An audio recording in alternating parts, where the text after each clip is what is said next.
जगामध्ये उपासना फक्त 5च आहेत बरं का. गणपती बाप्पा, जगदंबा, भगवान विष्णू, भगवान महेश आणि भगवान सूर्यनारायण. बस याला पंचायतन म्हणतात. तुम्हाला कुठला देव आवडतो सगळ्यात प्रिय? ते म्हणले शंकर. मग शंकरमध्ये ठेवा आणि बाकीचे 4 बाजूला ठेवा. हे देवी भागवतांनी सांगितले, नंतर शंकराचार्यांनी सांगितलं बरं का. याचा हायलाईट शंकराचार्यांनी केलं.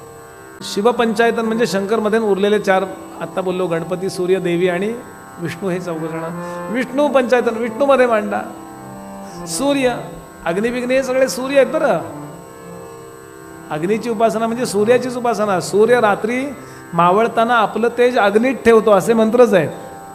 सूर्याच्या उपासकाला म्हणतात सौर, गणपती भक्ताला म्हणतात गाणपत्य, विष्णू भक्ताला म्हणतात वैष्णव, शंकर भक्ताला म्हणतात शैव आणि शक्ती उपासकाला म्हणतात शाक्त.